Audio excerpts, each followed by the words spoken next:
Bismillahirrahmanirrahim. Alhamdulillahirabbil alamin. Wassalatu wassalamu ala asyrafil anbiya'i wal mursalin nabiyyina Muhammadin wa ala alihi wa sahbihi ajma'in.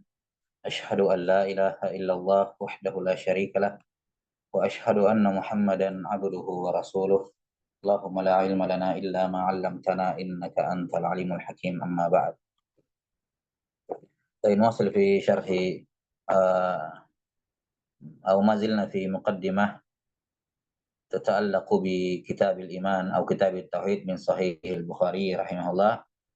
وما زلنا في ترجمة البخاري rahimahullah. Terakhir pembahasan terkait dengan mihna ya, masih dalam biografi Al-Bukhari rahimahullah. Sini sedikit kita singgung terkait dengan mihna, ujian yang menimpa Imam Al-Bukhari rahimahullah terkait dengan masalah al-lafaz, ya, masalah al-lafzu.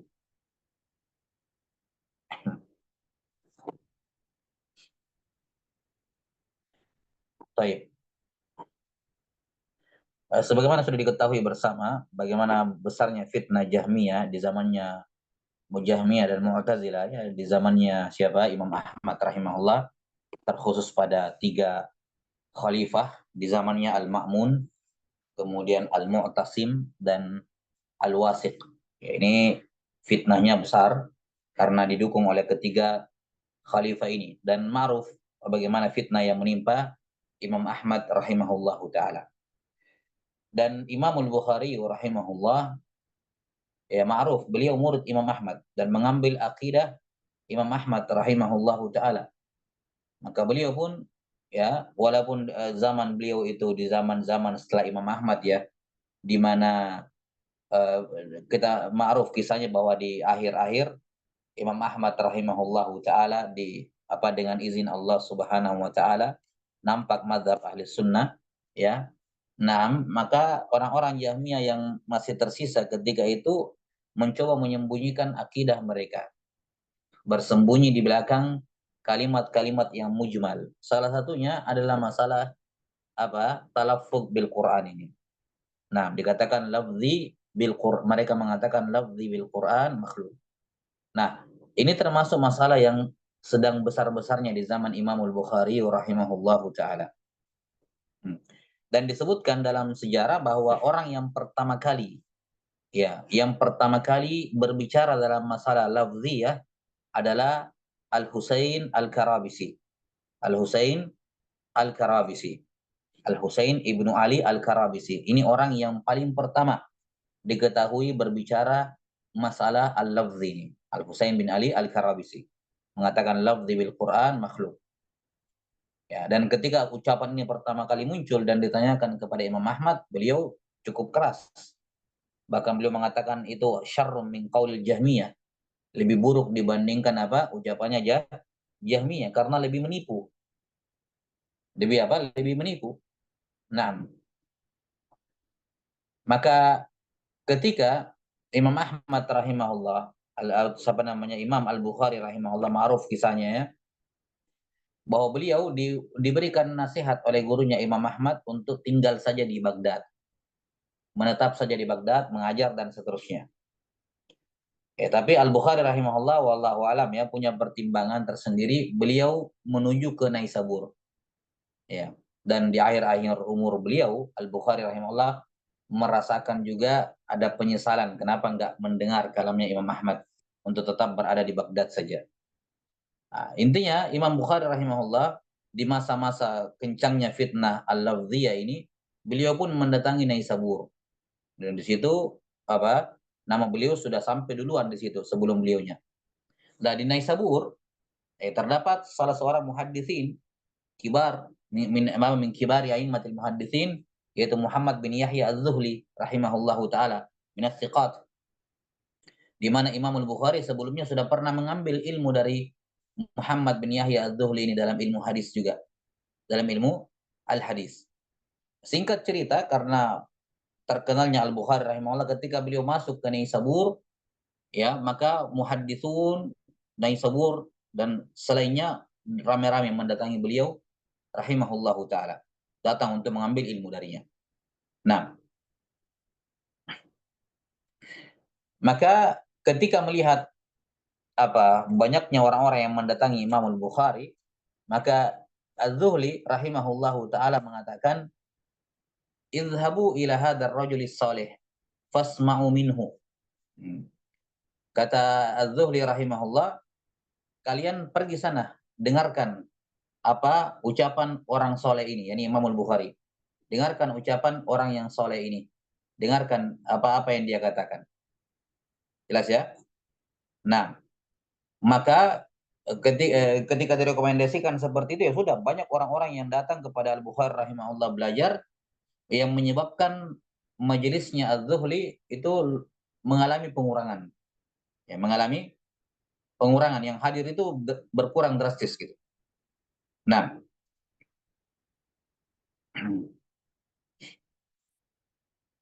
kemudian setelah banyaknya orang-orang ramai, namanya juga majelis ramai, puluhan ribu orang datang, ya. Kemudian ada seorang di tengah-tengah majelis bertanya kepada Imam Al-Bukhari rahimahullah terkait dengan al-lafzu ini. Ini lihat salah satu hal yang perlu diperhatikan dalam adab soal dan adab thalabatil ilm. Jangan menanyakan hal-hal yang mengundang wahsyah, ya, yang mengundang polemik di tengah masyarakat, ya, apalagi kecuali kalau memang di majelis khusus. Ini dihadiri oleh puluhan ribu orang, nggak semua orang bisa dengar dengan baik, ya. Dan si guru juga harus paham masalah-masalah yang bisa menimbulkan polemik jangan dijawab di majelis yang besar seperti itu, ya, karena yang hadir ada orang baik, ada orang cari masalah, ya, ada yang beres pendengarnya, ada yang enggak, ada yang benar pemahamannya, ada yang bisa salah paham. Nah, makanya Imam Bukhari rahimahullah, lihat beliau berpaling, nggak jawab pertanyaan itu. Ditanya lagi, beliau nggak jawab. Jelas ya? Sampai kali ketiga dia nanya. Maka Al-Bukhari rahimahullah kelihatannya tidak punya opsi untuk menghindar lagi. Beliau pun mengatakan, af'aluna makhluqatun wa alfadhuna min af'alina. Jadi ditanyakan terkait dengan lafzuna bil Quran, pelafazan kita dengan Al-Quran ini. Ketika kita melafalkan Al-Quran, makhluk atau gairu makhluk. Setelah menghindar, beliau pada akhirnya menjawab, af'aluna makhluqah wa alfadhuna min af'alina. Perbuatan kita makhluk. Ya, perbuatan kita makhluk. Dan sementara lafaz kita itu bagian dari perbuatan kita. Kalau begitu lafaz kita juga makhluk, konsekuensinya kan begitu. Jadi kan beliau membuat dua muqaddimah di sini. Af'aluna makhluqa wa alfaduna min af'alina. Kalau begitu apa? Kalau begitu alfaduna makhluqa. Kan begitu konsekuensinya. Nah, ketika didengar jawaban ini sudah seperti yang diprediksi oleh beliau rahimahullah. Muncullah ada orang salah dengar, dia mengatakan, oh, Al-Bukhari mengatakan lafzi bil Quran makhluk. Yang satunya mengatakan dia enggak ngomong kayak gitu. Maksudnya begini, maksudnya begitu. Iya. Jelas ya? Dalam riwayat lain disebutkan Al-Bukhari berkata, Al-Qur'anu kalamullah ghairu makhluk wa af'alul ibad makhluqatun wal imtihanu bid'ah. Kata Al-Bukhari rahimahullah, Quran itu kalamullah, bukan makhluk. Perbuatan hamba makhluk, dan menguji akidah orang dengan itu hukumnya bid'ah. Walimtihanu bid'ah, yakni mempertanyakan, menguji orang. Nah, maka muncullah tadi apa-apa yang disebutkan, kekhawatiran beliau dengan banyaknya orang yang hadir, dengan persepsi pemahaman berbeda-beda, ada memang orang yang mencari masalah dan seterusnya. Nah, sudah ya. Nah, kemudian jawaban Al-Bukhari ini, ya, yang dengan pemahaman yang keliru ditangkap oleh pendengarnya, atau malah mungkin ada yang salah dengar, disampaikan kepada imam kota itu, Imam Az-Zuhli rahimahullah. Katanya Al-Bukhari ngomong kayak gini. Maka Az-Zuhli mengatakan, man za'ama anna lafzi bil Qur'ani makhluqun fahuwa mubtadi. Siapa yang mengucapkan kalimat itu, lafzi bil Qur'an makhluk, maka dia mubtadi. Karena itu yang sampai ke telinganya beliau dari ucapan Al-Bukhari, katanya bilang begini. Nah, Az-Zuhli kemudian mengatakan, wala yujalisu wala yukallimu, ya, la yujalasu wala yukallam. Orang itu mubtadi, tidak boleh ditemani duduk, tidak boleh diajak bicara. Wa man dhahaba ba'da hadza ila Muhammad ibn Ismail fattahimuhu. Setelah jelas akidahnya Bukhari, ya gitu ya. siapa yang masih datang ke sana, maka tuduhlah agamanya. Fa innahu la yahduru majlisahu illa man kana ala madhhabih. Karena tidak ada yang hadir di majelisnya kecuali yang semazhab dengan dia, seakidah dengan dia. Maka sejak saat itu muncullah fitnah. Dan ini menunjukkan pada kita peran seorang alim, orang yang punya banyak pengikut, ya, tokoh itu harus betul-betul berbicara pelan-pelan, hati-hati. Mungkin bagi dia masalahnya simpel, tapi yang mengikuti dia banyak. Seandainya Az-Zuhli rahimahullah waktu itu mau lebih berhati-hati, pelan-pelan, nanya langsung ke Al-Bukhari, misalnya ini kan lewat perantara ceritanya. Al-Zuhri tidak dengar langsung. Ya, seandainya beliau mau lebih ta'ani perlahan-lahan sebelum memvonis, ya mungkin ini, tapi ya tadi. Maka seorang kalau ditokohkan di tengah masyarakat itu harus betul-betul pelan-pelan, berpikir dalam-dalam, berpikir lama-lama sebelum mengucapkan apa yang diucapkan oleh mulutnya. Ya. Nah, kalau kamu nggak teranggap ya terserah ngomong semaumu gitu ya, maksudnya ya apa kosna masyita, nggak teranggap gitu. Tapi kalau kamu orang yang dipandang harus berhati-hati seperti yang disebutkan di sini. Karena ucapan beliau timbullah keretakan di tengah penuntut ilmu. Penuntut ilmu yang tadinya nyatu pecah. Ada yang mengikuti Az-Zuhli, ada yang tetap kokoh dengan Al-Bukhari rahimahullah. Bahkan ya dan tentunya di Naisabur Az-Zuhli lebih familiar. Beliau orang di situ ya, ulamanya di situ, Al-Bukhari pendatang. Maka ketika datang tahdzir dari Az-Zuhli rahimahullah, semua orang berhenti mendatangi majelisnya Al-Bukhari kecuali dua orang, yaitu Imam Muslim dan Ahmad ibnu Salamah Al-Bazzaz. Ahmad ibnu Salamah Al-Bazzaz dengan Imam Muslim. Cuma dua orang ini saja yang tetap mendatangi majelis Imam Al-Bukhari. Baik, wallahu taala a'lam bissawab. Dan ini kemudian diperparah dengan memang disuruh milih oleh Az-Zuhli. Dan ini hal yang lihat ya, ini sejarah zaman dahulu yang berulang sekarang, main suruh pilih-pilih ya. Ya, kata Az-Zuhli rahimahullah, man qala bil lafzi la yahillu lahu an yahdhura majlisana. Siapa yang mengucapkan pendapat itu, ucapan seperti Bukhari, enggak boleh datang di majelis kami. Ya, kemudian disuruh milih. Ya, dijelaskan oleh Az-Zahabi, dijelaskan oleh para ulama maksud ucapannya Az-Zuhli ini, yakni dia tidak boleh meriwayatkan dari saya orang yang mengambil dari Al-Bukhari. Dan orang yang mengambil dari Al-Bukhari jangan ambil dari saya. Jadi milih, ikut di sana atau di sini, maksudnya begitu. Ya, maka akhirnya semuanya meninggalkan majelis Al-Bukhari kecuali Imam Muslim dan Ahmad ibnu Salamah Al-Bazzaz rahimahumullahu taala jami'an. Iya. Dan ma'ruf ya bagaimana Imam Muslim rahimahullah mengembalikan semua riwayat-riwayatnya Az-Zuhli kepada gurunya itu, kepada Az-Zuhli. Dikembalikan semua riwayatnya.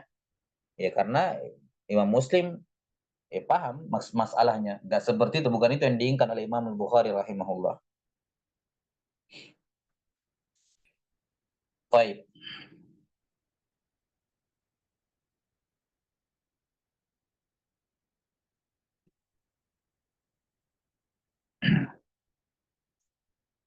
Sudah ya.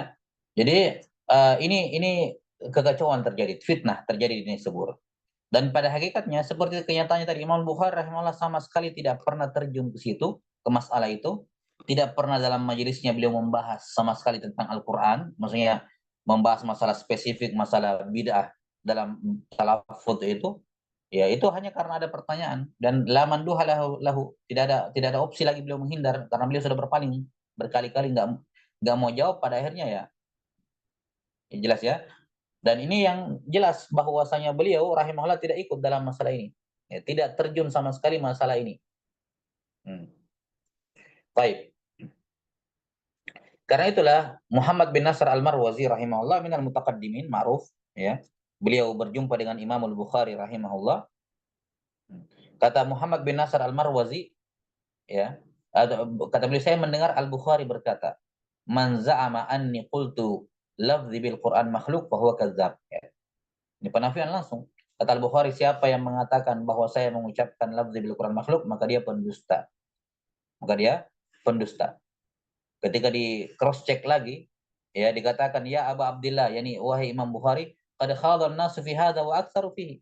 Tapi orang-orang sudah viral, sudah ribut gitu. Katanya kamu bilang begitu. Dan banyak orang yang bilang seperti itu. Kata beliau, laisa illa ma aqul. Iya, tidak ada yang benar kecuali apa yang saya katakan. Ya ini saya tidak mengucapkan itu, siapa yang mengatakan saya mengucapkan itu maka dia pembohong.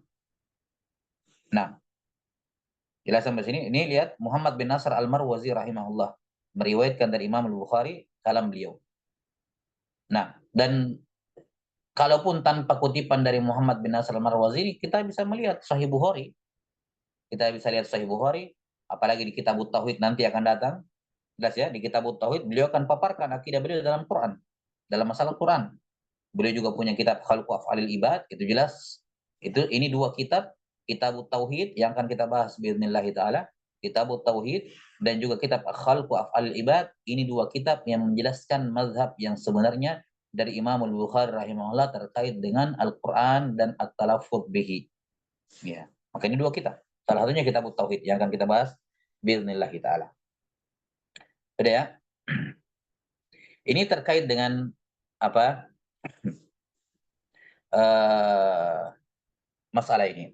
Iya.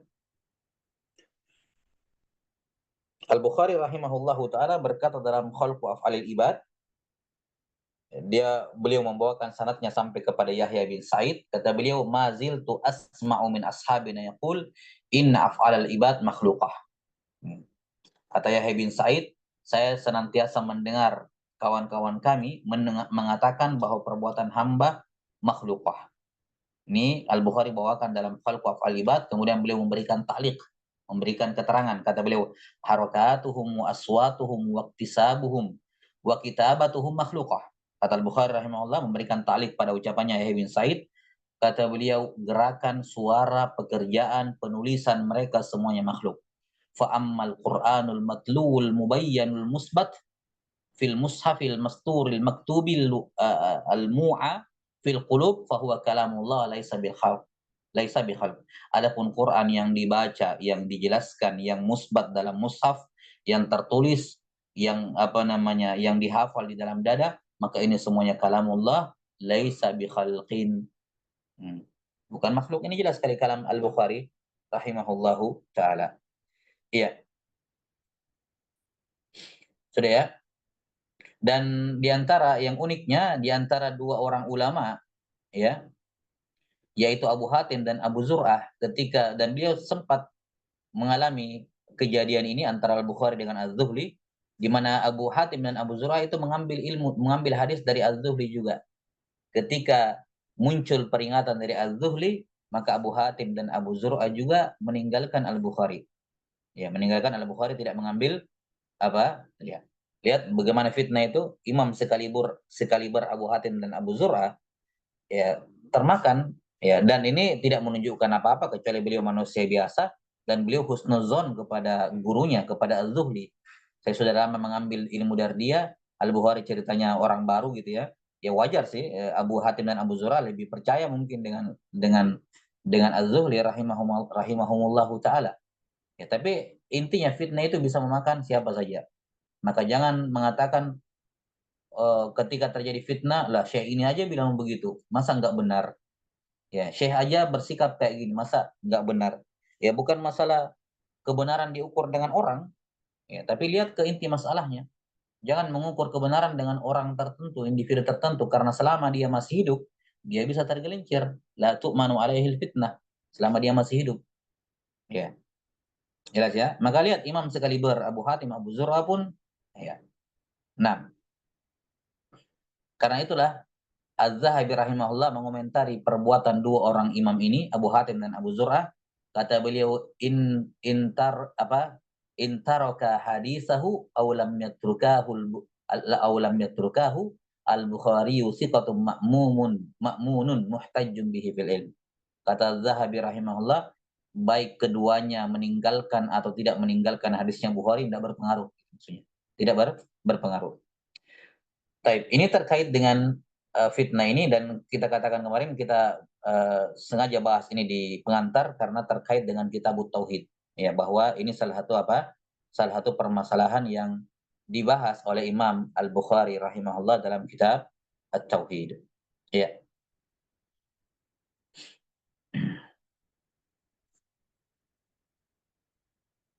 Sudah ya?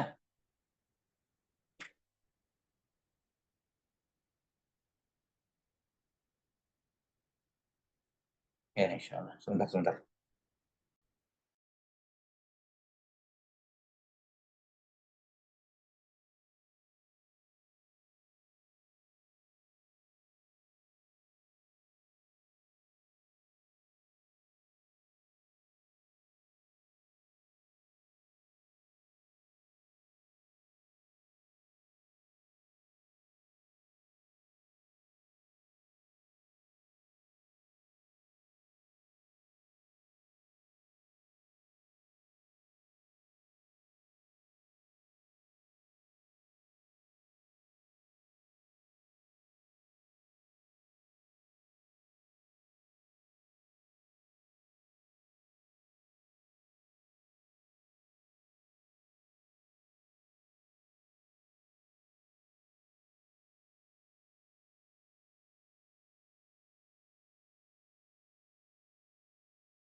Baik. Kemudian perkara yang terakhir terkait dengan biografi beliau rahimahullah adalah wafatnya beliau rahimahullah. Nah, setelah fitnah di Naisabur, ya.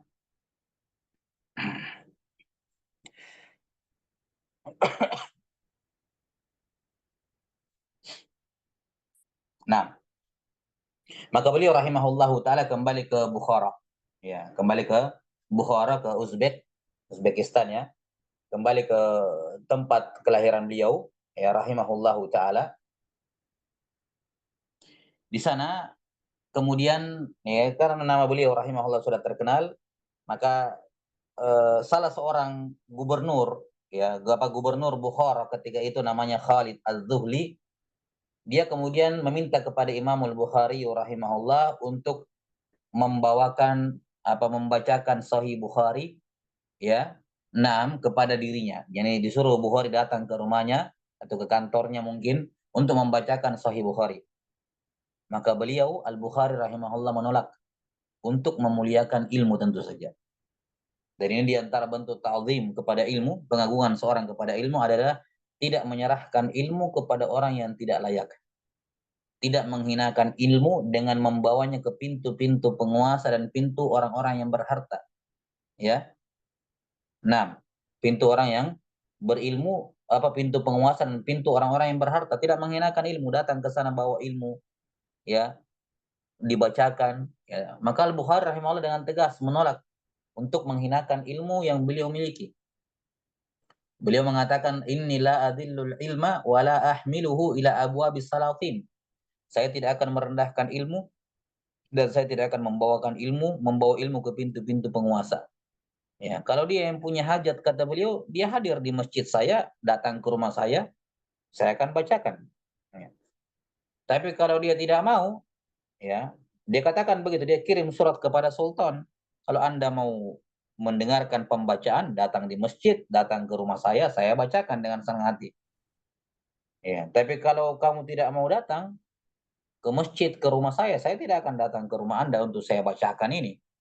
Ya, kalau kamu marah sama saya, silakan larang saya mengajar di majelis supaya saya punya uzur di sisi Allah pada hari kiamat.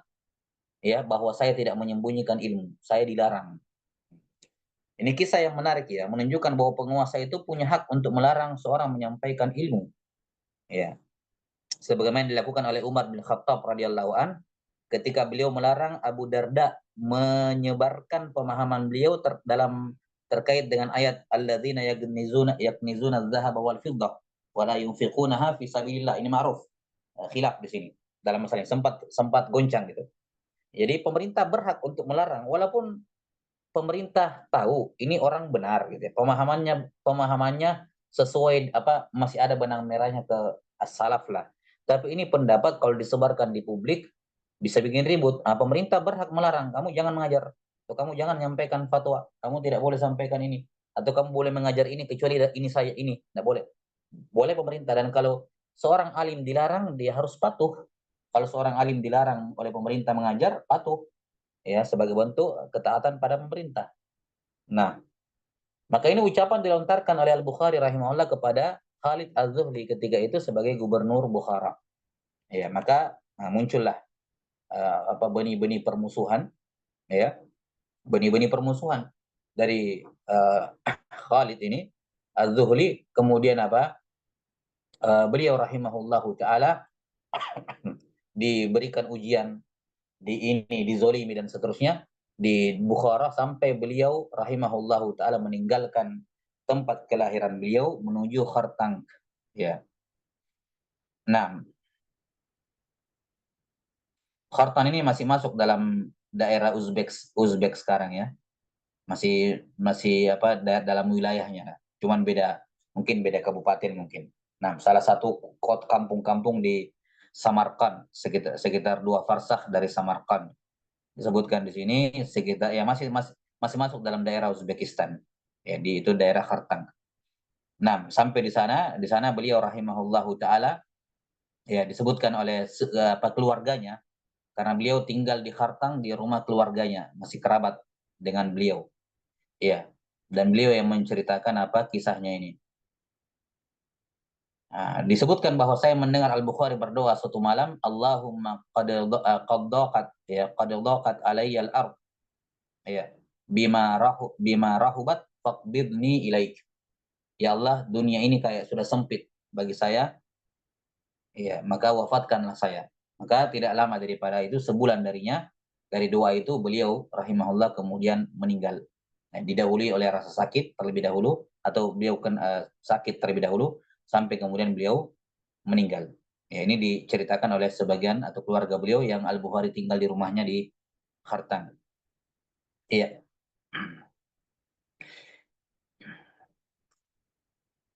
Beliau rahimahullah wafat pada malam Sabtu, pada waktu sholat Isya di malam Idul Fitr.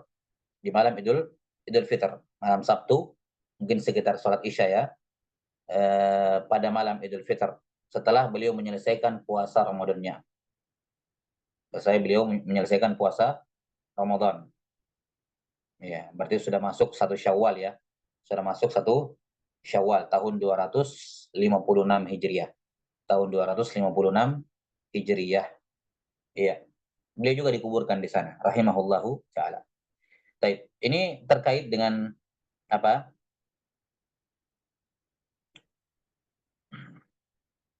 Biografi Al-Musannif rahimahullahu taala, Imam Al-Bukhari.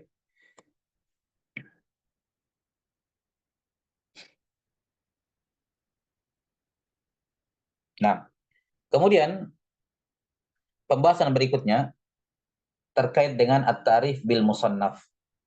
Ta'rif bil musannaf. Dalam hal ini Sahih Al-Bukhari secara spesifik di kitab tauhidnya. Nah, terkait dengan nama Sahih Bukhari ini segera masyhur ya. Ya masyhur.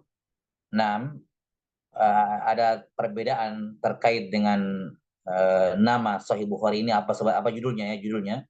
Nah, cuman uh, Ibnu Hajar rahimahullahu taala meriwayatkan ya, meriwayatkan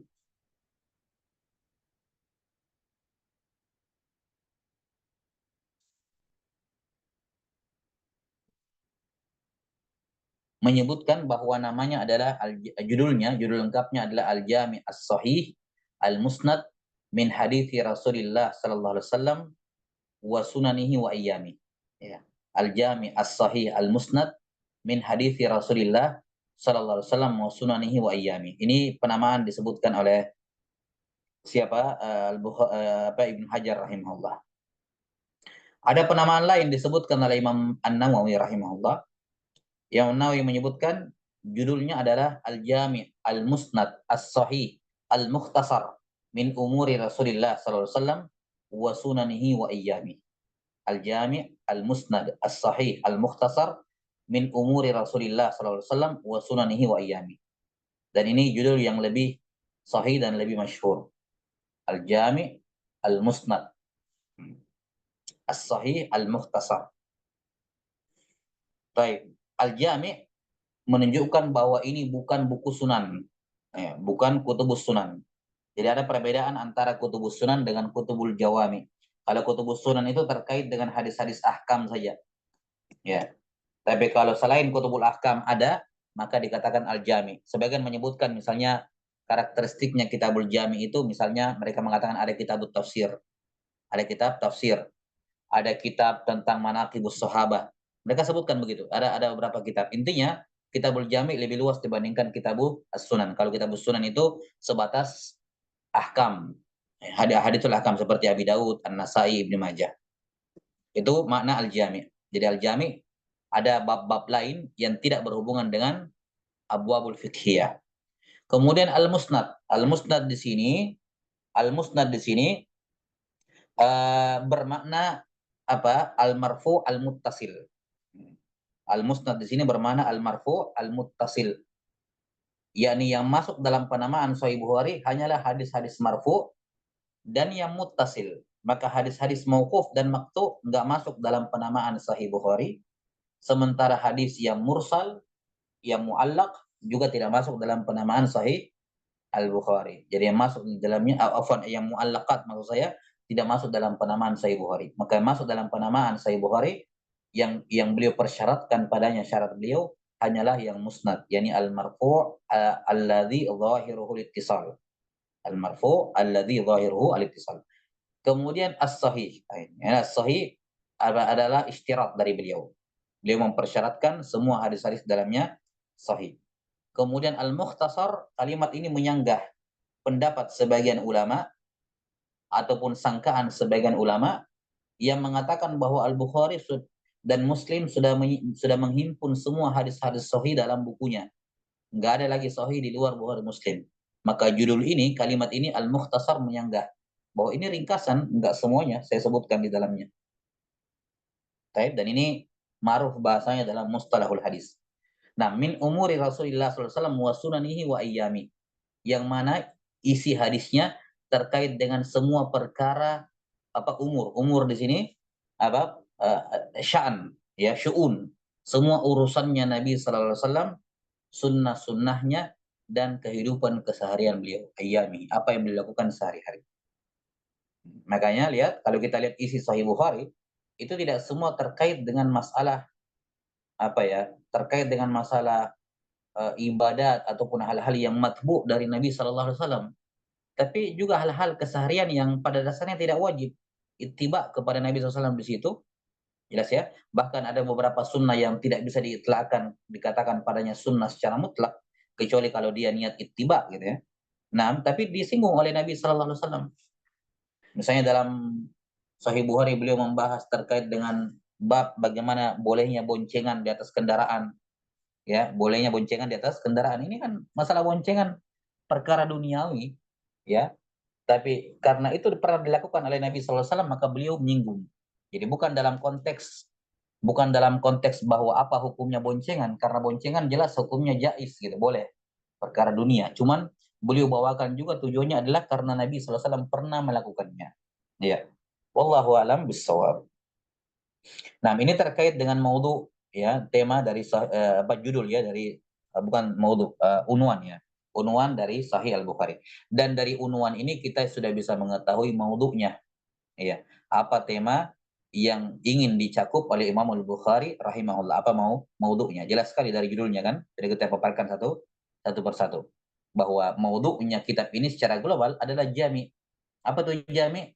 Mencakup ahkamul fiqhiyah, ijtihadiyah, hadis-hadis tentang ahkam, tentang fadail, tentang apa lagi maghazi, akhbar ya, tentang sirah ya, tentang adab, tentang raqaiq, tentang manaqibus sahabah, tentang tafsir, tentang ilmu, bahkan beliau menambahkan masail akadiyah di dalamnya. Beliau juga bahas masalah akadiyah.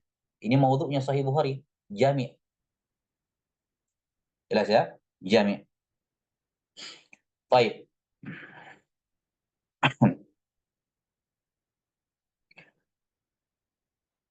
Kemudian terkait dengan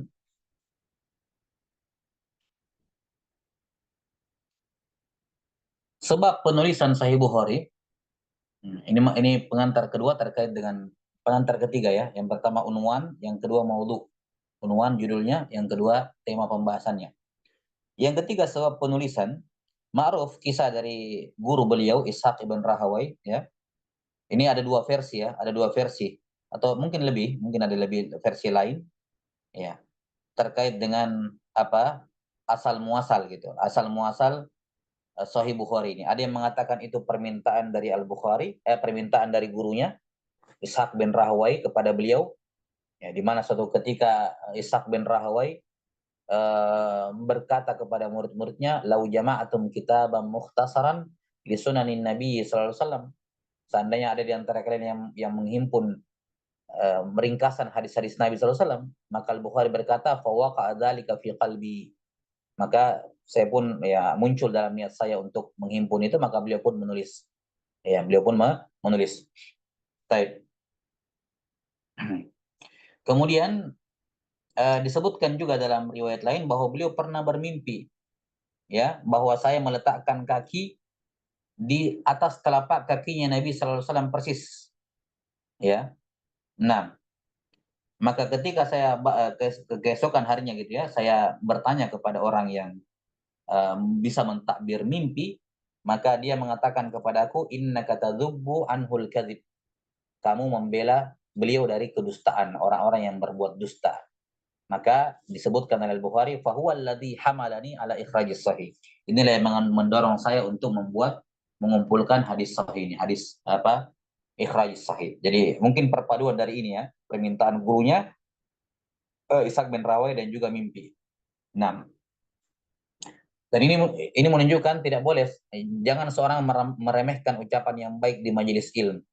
Ya, betapa banyak apa namanya kitab-kitab para ulama yang memiliki dampak besar dan amal jariah bagi penulisnya gara-gara ucapan yang kayak sepele, simple di majelis diucapkan begini, tiba-tiba ada dampak signifikan yang luar biasa seperti yang dilakukan di sini oleh Ishaq bin Rahawai rahimahullah ketika memotivasi murid-muridnya. Ya. Sahih Bukhari ini ditulis oleh Imamul Bukhari rahimahullah selama 16 tahun.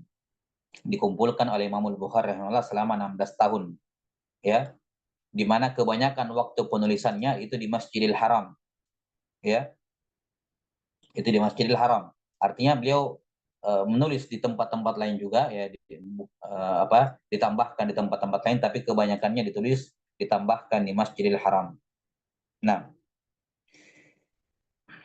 dan disebutkan bahwa beliau beristikharah kepada Allah setiap kali akan memasukkan satu hadis ke dalamnya, ke dalam Sahih Al-Bukhari. Kemudian disebutkan bahwa beliau sallallahu alaihi wasallam ya, beliau rahimahullah selain di Masjidil Haram ya, juga di Madinah, juga di Bukhara, juga di Basrah. Ini tempat-tempat beliau menambah menulis ini Sahih Bukhari. Jadi tambah-tambahkan gitu. Disebutkan bahwa adapun tarjamah, yakni tarjamah itu judul bab. Bab ini. Judul-judul babnya ini beliau tulis di dekat kubur Nabi sallallahu alaihi wasallam, dekat kubur dan mimbar Nabi sallallahu alaihi wasallam. Nah,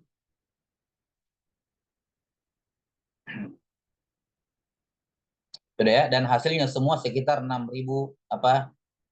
beliau mengumpulkan atau asalnya itu 600.000 hadis itu yang beliau filter jadilah Sahih Bukhari yang kita ketahui. Jadi sekitar berapa? 4.000-an atau bahkan lebih ya. Tanpa berulang ya. Tanpa berulang. Ada khilaf dalam penghitungan. Tapi asalnya itu 600.000 hadis kemudian disaring menjadi seperti sekarang. Ya, menjadi seperti sekarang. Dan sebagaimana diketahui ya, eh, bahwa para ulama itu tidak mengarang karya tulis satu kali langsung keluar, enggak. Ya, mereka mengimla, mentaswid, mentabiyid, mentartib, mereka revisi sampai keluar yang paling terakhir. Itu pun setelah keluar kadang ada revisi lagi gitu. Nah, yang mana revisinya disampaikan oleh murid-muridnya. Ya, seperti yang sudah kita sebutkan kemarin dari siapa Al-Firabri rahimahullah, bahwa beliau adalah orang yang paling terakhir mendengar Sahih Bukhari dari siapa? Dari Imam Al-Bukhari rahimahullah. Ya, beliau paling terakhir. Makanya riwayatnya Al-Firabri dijadikan sebagai mu'tamad, sandaran utama dalam periwayatan Sahih Al-Bukhari. Nah, wallahu alam bisawab. Ya. Adapun terkait dengan manhajiyah beliau rahimahullahu taala menulis, ini panjang ya, tidak perlu kita jelaskan. Yang jelas terkait dengan manhajiyah ya sebagainya sudah disebutkan. Ya. Sebagainya sudah disebutkan. Misalnya beliau senantiasa toharah ya. 6, bertoharah ketika menulis, kemudian istikharah sebelum memasukkan hadis ke dalamnya. Kemudian beliau memfilter dari berapa tadi? Ratusan ribu hadis ya. Ratusan ribu hadis, kemudian difilter satu persatu. 6, dilihat satu persatu, dicek satu persatu, dan seterusnya. 6. Ya, ini manhajnya tidak usah terlalu panjang ya, karena ini sudah lebih lebih dalam lagi pembahasannya. Cuman di sini saya hanya kita ingin tutup pembahasan ini terlalu luas ya, terkait dengan kitab At-Tauhid ini. Kitab At-Tauhid. Ada hal yang menarik di sini terkait dengan kitab At-Tauhid.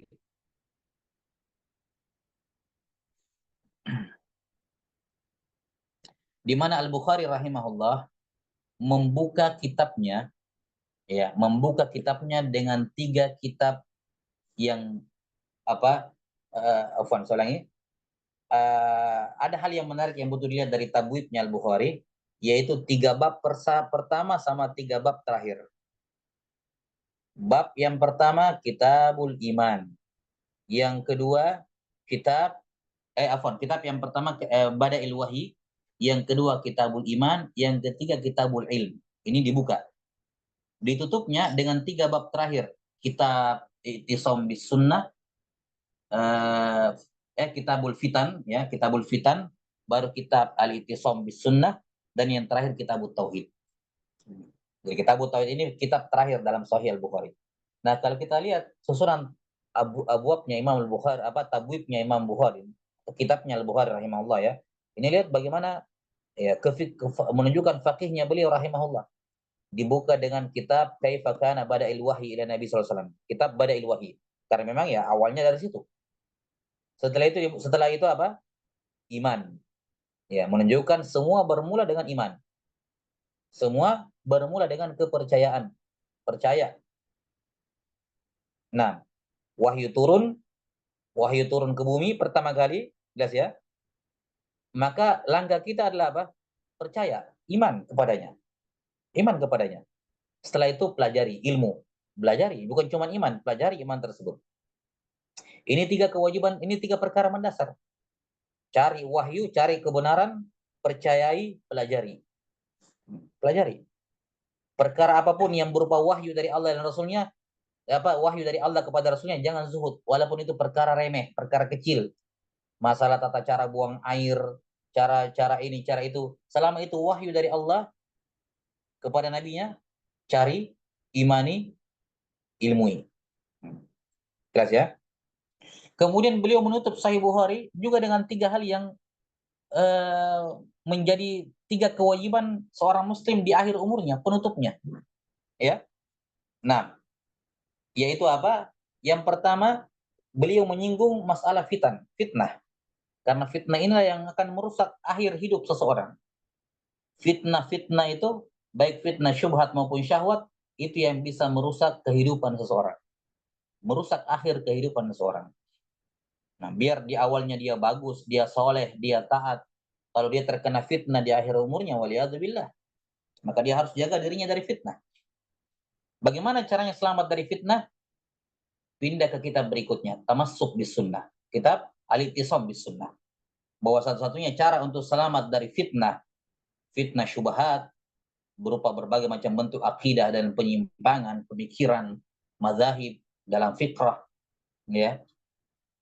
Nah, semua bentuk fitnah dalam syubhat dan syahwat, solusinya cuma satu kalau mau selamat.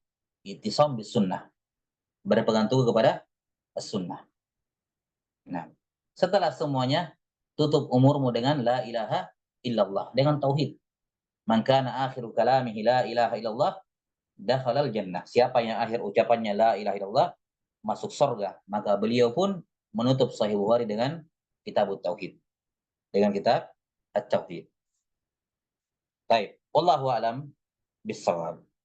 Maka ini sebagai pengantar saya kira terkait dengan apa? Terkait dengan al-musannaf dan terkait dengan syarah judulnya, syarah kitab tauhid ya. Kata tauhid nanti kita terangkan biidznillah taala pada pertemuan berikutnya, tapi di sini naam saya ingin sampaikan sedikit thariqah manhaji thariqah kita dalam membahas Sahih Bukhari, karena ini saya kira sudah mustawa lanjutannya, antum sudah belajar Sahih Bukhari, jadi sudah belajar mustalah hadis. Jadi mungkin untuk kitab tauhid ini kita akan berjalan sedikit agak lama, karena kebetulan juga sebentar saya ya kebetulan juga sudah lama nggak meroja tatbik ke mustalahul hadis ya, labas jadi mungkin dijadikan juga sebagai ajar meroja kawan-kawan, bagi saya sendiri juga tentu saja. Jadi mungkin kita akan tinjau sisi sanad ya, bukan mendetail terkait dengan ilal apa samanya, tapi setidaknya untuk tazkir hubungan dengan pembahasan masail mustalahul hadis, kemudian terkait dengan ruwat, terkait dengan rawi-rawi. Nah, terkait dengan rawi-rawi dalam Sahih Bukhari, karena itulah mungkin butuh antum baca-baca juga kitab-kitab yang khusus membahas terkait dengan rawi-rawi Bukhari, ya, kawaidnya, karena ada kawaid terkait dengan ruwatul Bukhari, itu ada kawaid tersendiri yang sangat membantu bagi penuntut hadis dalam membaca Sahih Bukhari. Jadi mungkin saya nggak tahu nanti tertibnya gimana, apakah kita bahas syarah hadis dulu, baru kemudian kita mulhaq, kita ikutkan pembahasan hadisnya, mustalahnya, ataukah mustalahnya dulu, baru hadisnya atau pembahasan matannya, matan hadisnya belakangan. Nanti kita lihat, tapi yang jelas mungkin agak kita berjalan dikit-dikit ya terkait dengan dalam menjelaskan ini. Kita akan bahas dari sisi mustalahnya, rijalnya, dan juga kandungan akidahnya. Nah, mungkin ini metode yang tidak kita bahas karena ini bukan sayang aja kalau kita bahas Sahih Bukhari cuma langsung bahas matan terus tanpa menyinggung sama sekali rawi-rawinya, itu sayang sekali. Nah, maka mungkin kita akan tambahkan itu. Nah, saya kira cukup sampai sini. Insyaallah taala nuwasil fi darsil qadim. Naktabi hadzal qadar. Sallallahu ala nabiyyina Muhammadin wa ala alihi wa sahbihi wasallam. Alhamdulillahirabbil alamin. Assalamualaikum warahmatullahi wabarakatuh. Tafadhal.